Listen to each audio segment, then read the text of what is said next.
Hey y'all, Mike with Cardboard Kingdom. Welcome back to another Disney Lorcana video. Today we're going to be discussing the top 5 most undervalued sealed products in Disney Lorcana. Let's get into it.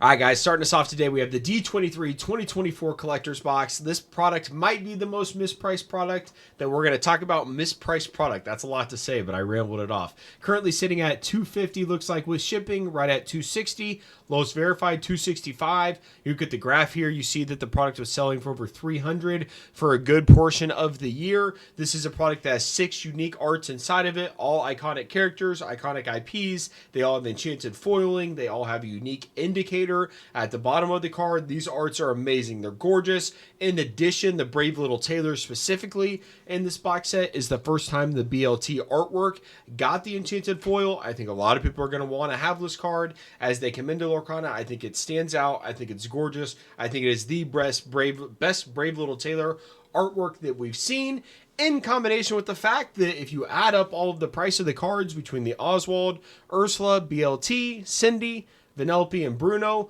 you actually get closer to $300 in value when the product only costs about $260. So you could even buy this product, sell off a couple of the cards, make the majority of your investment back, and then kind of have some alt arts to put in the binder for free, send to grading, etc. And for those reasons, I think this is one of the most undervalued products in all of Lorcana. Alright guys, next up is the D100 Rise of the Floodborn gift box. This box is jam-packed with value. I love this box for a lot of different reasons. Has alt arts for iconic characters like Mickey, Elsa, and Stitch. It displays very well in terms of how it looks. The colors look awesome. It shines. It looks very good in like some sort of collection display, a shelf, etc. It would look very well in those situations. So I think for like my investors out there, I think this box will do very well in terms of just like the display sense. In addition, it's jam-packed with the cards I mentioned. It's got iconic characters inside of it. It's got unique arts that only come in this box. That's another added bonus. The Maui is one of the hardest cards to grade in all of Lorcana. I think it'll be a very common, as the collector base grows for Lorcana, I think it'll be a very common goal to have a PSA 10 of all of the D100 cards. And with that being said, the Maui being so hard to grade, I think is going to continue to command a very significant premium. And so I think we'll continue to see this box appreciate in terms of the value inside.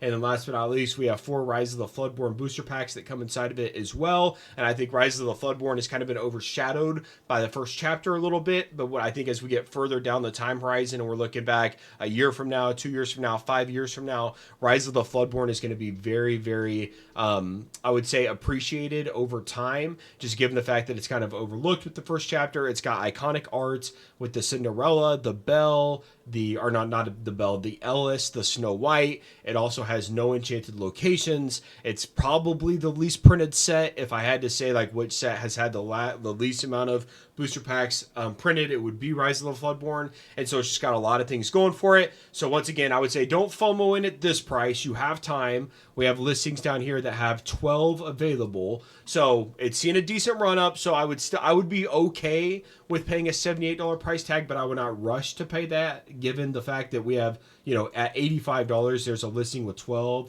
and we have list many before that. So go out, check your auction sites, throw out some offers, talk to your LGS, Facebook Marketplace, etc. Get creative, see if you can't get an entry point of closer to like 60 for this box. And at that point, I think it's a steal. And I think you'll regret not picking up one of these boxes once again as we look back. I think this is a box that could do very, very well. Stitch gift box from set 7. This is another product that is completely loaded with value. You get the Lilo and Stitch promo inside, which is very unique. It's a gorgeous artwork. It's going to do tremendously over time, in my opinion.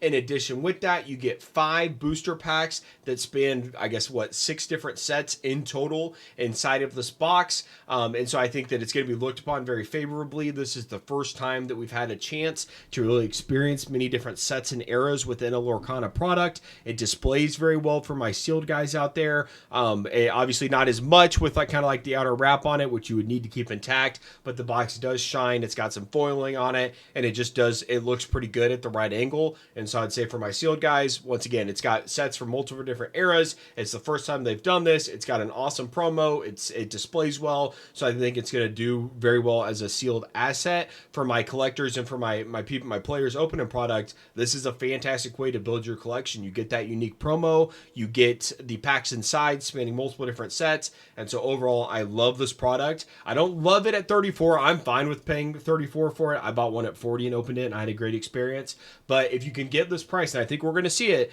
with this price starting with a 2, I think that's a perfect entry point, and I think it's once again going to follow the D100 trajectory, where there was a very long time where I was buying that box for $39.99 to get all the packs, to get all the singles. I have binder pages of those promos from that product. I absolutely love it. I think this is going to follow a very similar price trajectory where, you know, I was buying the D100 for 39. Now it's worth, you know, close to 80, and it's kind of been a year, maybe not even a full year, that it doubled in price. If you tell me that in March 18th of 2026 that the Lilo and Stitch gift box was less than 70, I would be extremely surprised. These products are very less likely to get a reprint, and I think it's going to do very, very well over time. So that is why it is on the list. All right, guys, next up we have the sleeved first chapter booster pack. I think this product is going to do very, very well and outpace a lot of its counterparts in the first chapter for a multitude of reasons. So first and foremost, they display very well. Get your little art set with the Maleficent, the Elsa, and the Mickey. It looks fantastic. It's the first chapter. Like it, love it, gotta have some more of it. In addition to that, I think that the fact that the enchanteds are so hard to pull, and whether it's a single booster box or even a case, you're not guaranteed one, I think that that is going to impact the rate at which those boxes are opened.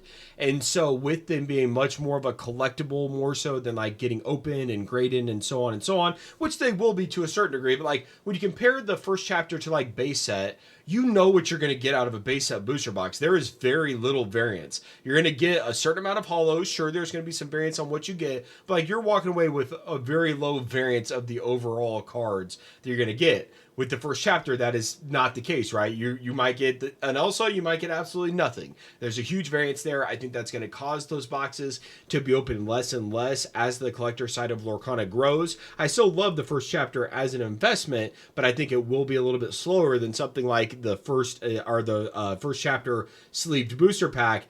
This is someone might be much more likely to pay like $25 to $30 for this and a year from now to take a stab at getting an enchanted.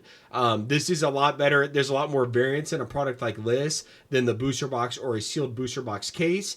And for those reasons, I think this is a product, even at $16, right? You see it's kind of creeping up. I would say check your eBays, check your Mercaris. Once again, get creative, check your marketplaces, etc. See if you can find it as low as possible. But I think this is a product that I would not be surprised if it vastly outpaced the remainder of the first chapter products, because there's just a lot more variance, and people are going to be a lot more likely to take a stab at one of these than one of the boxes, and that's going to lead for these just drying up more and more and becoming much more of a collectible asset.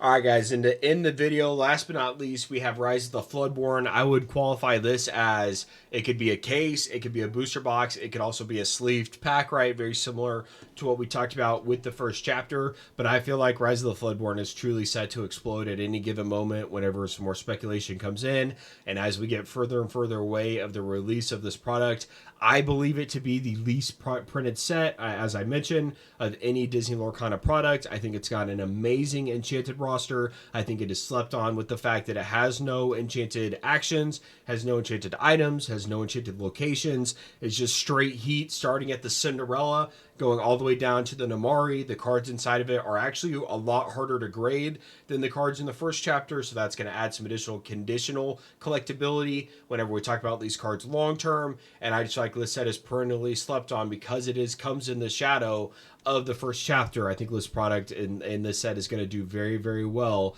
Once again, as we get further away from it and we look back at it more fondly, I think that it's going to do very good. So that sets us up, for the cases, I think are incredibly collectible, as I do prefer the case route over an individual booster. I then love the idea of the sleeve boosters like I talked about in the first chapter. That is going to carry over to Rise of the Floodborn. There are some really good deals on eBay if you're looking for sleeve boosters, so I would definitely check those out, right? Be creative where you're going out to find these products. And then the last note for this is I would say this is something that I learned the hard way with Rise of the Floodborn.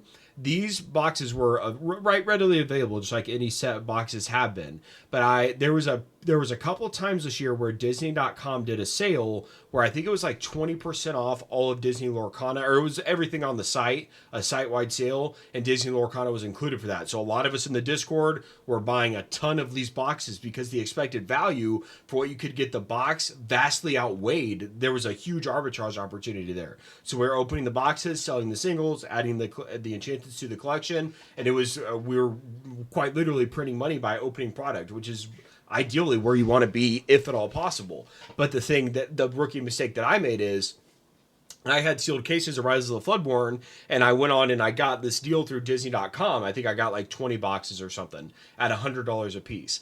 And so I immediately was like, okay, well, I've got these boxes here. I'm going to rip them to then I'll just restock my supply with the Rise of the Floodborn that's going to be coming from Disney.com.